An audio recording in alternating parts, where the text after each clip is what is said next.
اعوذ باللہ من الشیطان الرجیم بسم اللہ الرحمن الرحیم قل ان كانت لكم الدار الآخرة عند الله خالصة من دون الناس فتمنوا الموت ان كنتم صادقين ولن يتمنوه أبدا بما قدمت أيديهم والله عليم بالظالمين سبحانك لا علم لنا إلا ما علمتنا إنك أنت العليم الحكيم۔ سورہ بقرہ کا عمومی حصہ اہل کتاب کی خباثتوں کے اوپر مشتمل ہے، اور یہ کافی آیتوں سے یہ سلسلہ جاری ہے جس کے اندر یہود کو خطاب کر کے ان کی خباثتیں یاد دلائی جا رہی ہیں۔ کچھ خباثتیں تو ایسی تھیں کہ جو اہل کتاب کے جو سابقہ لوگ تھے، جو ان کے پیشرو تھے، جو پہلے گزر چکے تھے، ان کی خباثتیں تھیں، اور ان کا عار اور ان کی شرم موجودہ اہل کتاب کو دلائی جاتی تھی۔ اور کچھ ایسی خباثتیں ہیں جو پچھلوں کے اندر نہیں تھیں، لیکن جو موجودہ یہودی اور جو موجودہ اہل کتاب تھے ان کے اندر یہ خباثتیں موجود تھیں، کیونکہ دین عیسوی ہو یا دین موسوی ہو، وہ اپنے دور کے اندر سچے دین اور سچی شریعتیں تھیں، لیکن جب رسول اللہ صلی اللہ علیہ وسلم کی شریعت آ گئی تو اس سے شریعت موسوی بھی اور شریعت عیسوی بھی، یعنی عیسیٰ علیہ السلام کی شریعت بھی اور موسیٰ علیہ السلام کی شریعت بھی منسوخ ہو گئی۔ تو جب رسول اللہ صلی اللہ علیہ وسلم مبعوث ہو گئے تو سابقہ ساری شریعتوں کے اوپر عمل کرنا اگرچہ وہ اپنے دور میں سچی تھیں، لیکن اب شریعت محمدیہ کے ہوتے ہوئے ان پر عمل ناجائز ہوگا۔ یہ ایک بنیادی بات تھی اور ایک بنیادی اسلامی تصور تھا۔ تو باوجود یہ کہ رسول اللہ صلی اللہ علیہ وسلم مبعوث ہو گئے، ان کی بعثت کے بعد بھی یہودی لوگ اپنے آپ کو بڑا کہتے تھے، اللہ رب العزت کے چہیتے اپنے آپ کو ثابت کیا کرتے تھے، اللہ کے لاڈلے اپنے آپ کو ثابت کیا کرتے تھے، اور کہا کرتے تھے کہ جی نحن ابناء اللہ و احباؤہ، ہم تو اللہ کے بڑے پسندیدہ ہیں اور اللہ کے بیٹے ہیں۔ تو اور اسی طرح لن تمسنا النار الا ایاما معدودہ، ہمیں آگ چھوئے گی تو چند دنوں کے لیے ہم جہنم میں چلے جائیں گے، پھر اس کے بعد جنت سے نکل جائیں گے۔ ایک یہودی تھا، رسول اللہ صلی اللہ علیہ وسلم کے پاس آیا ہوا تھا، تو انہوں نے کہا، رسول اللہ صلی اللہ علیہ وسلم نے سوال کر لیا جہنم میں کون جائیں گے؟ تو انہوں نے کہا پہلے ہم جائیں گے اور ہم جہنم میں رہیں گے، پھر اس کے بعد ہم جہنم سے نکال دیے جائیں گے اور ہماری جگہ پر آپ کو داخل کر دیا جائے گا جہنم کے اندر۔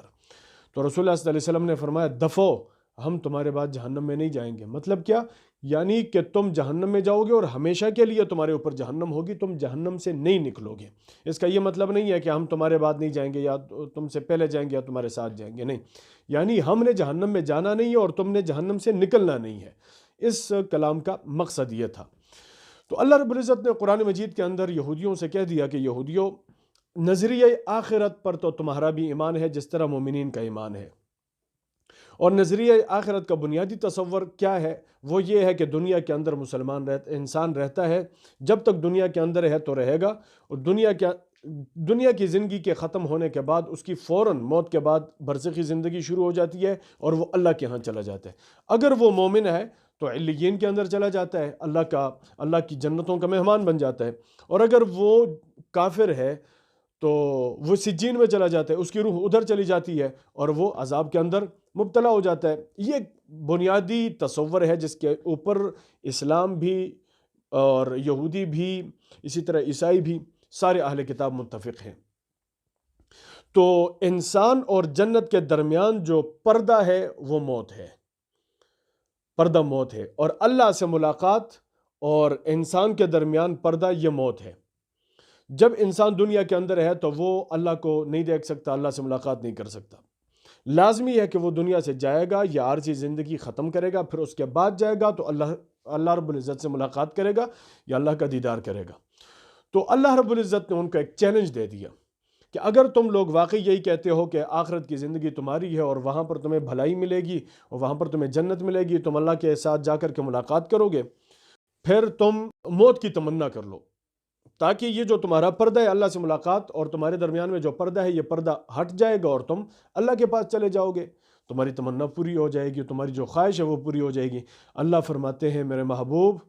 یہ کبھی اس طرح کی تمنا نہیں کر سکیں گے۔ ان کو پتہ ہے، ان کی کتابوں کے اندر یہ لکھا گیا ہے کہ سچے رسول پیغمبر علیہ الصلوۃ والسلام ہیں، تو آج وہ اپنی کتابوں سے انحراف کر رہے ہیں، اپنے بڑوں کی باتوں سے انحراف کر رہے ہیں اور آپ کی رسالت کا انکار کر رہے ہیں۔ اس لیے ان کو پتہ ہے کہ یہیں ان کی روح نکلنی ہے، آنکھیں بند ہونی اور فرشتوں نے ڈنڈے لے کر کے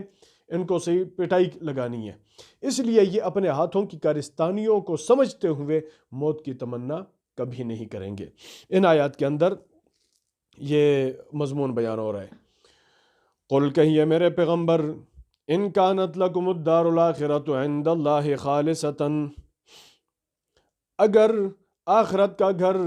اللہ کے ہاں فقط تمہارے لیے اور خالص تمہارے لیے ہے، من دون الناس، باقی لوگوں کے علاوہ، یعنی باقی جو لوگ ہیں وہ اللہ کے پاس جائیں گے تو اللہ کے ہاں ان کے لیے کوئی بہترین زندگی نہیں ہوگی اور تمہارے لیے بہتری ہوگی، فتمنوا الموت، تو پھر موت کی تمنا کر لو، ان کنتم صادقین، اگر تم لوگ سچے ہو، اگر تم اپنے وعدوں کے اندر دعووں کے اندر سچے ہو تو موت کی تمنا کرو، سیدھے اللہ کے پاس چلے جاؤ گے۔ اللہ رب العزت خود فرماتے ہیں وَلَن يَتَمَنَّوْهُ أَبَدًا، ہرگز اور کبھی بھی یہ لوگ موت کی تمنا نہیں کریں گے، بما قدمت ایدیہم، بسبب ان کاموں کے، ان حرکتوں کے، ان کرتوتوں کے، قدمت ایدیہم جو ان کے ہاتھوں نے آگے بھیجے ہوئے ہیں،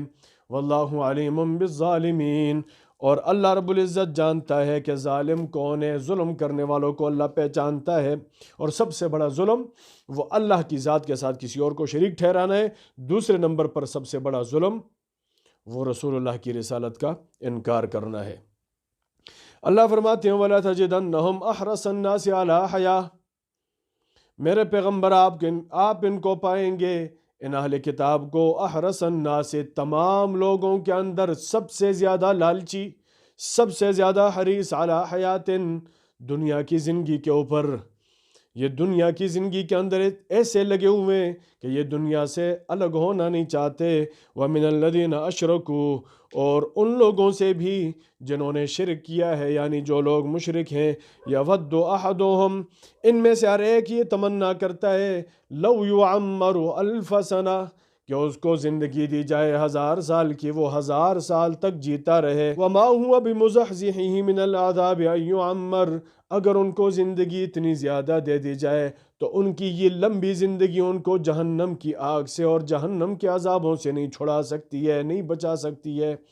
1000 سال تک جئیں گے لیکن 1000 کے بعد تو پھر بھی موت تو آنی ہے نا، وہ 1000 کے بعد ہو، 10,000 کے بعد ہو، 1,00,000 سالوں کے بعد ہو، لیکن آنی تو پھر بھی موت ہے، اس لیے یہ چھوٹ نہیں سکیں گے۔ واللہ بصیر بما یعملون، اور اللہ رب العزت ان کے اعمال کے اوپر نظر رکھے ہوئے ہیں، اللہ جانتے ہیں کہ یہ کیا کر رہے ہیں۔ صرف یہ نہیں ہے کہ اللہ رب العزت ان کے ظاہری کاموں کو جانتے ہیں، بلکہ اللہ رب العزت ان کے دلوں کے بھیدوں اور رازوں کو بھی جاننے والے ہیں،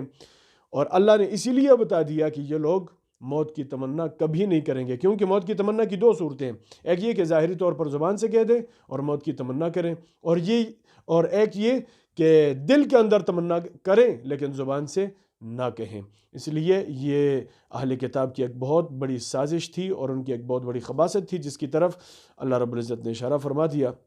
صرف ایک یہ بات ہے، ہر بندہ اپنے گریبان کے اندر جھانک کے دیکھے کہ اللہ سے میری محبت ہے تو میں اللہ کے پاس جانا چاہتا ہوں، اگر وہ دنیا کی زندگی چھوڑ کر اللہ کے پاس جانے کے لیے تیار ہے تو یقیناً یہ اپنی محبت کے اندر سچا ہے، اور اگر وہ اللہ کے پاس جانے کے لیے تیار نہیں ہے، دنیا کی زندگی اس کو پیاری لگتی ہے، تو یقین مانیے کہ وہ اپنی محبت کے اندر سچا نہیں ہے۔ اللہ رب العزت ہمیں قرآن مجید کے اوپر عمل کرنے اور سمجھنے کی توفیق عطا فرمائے۔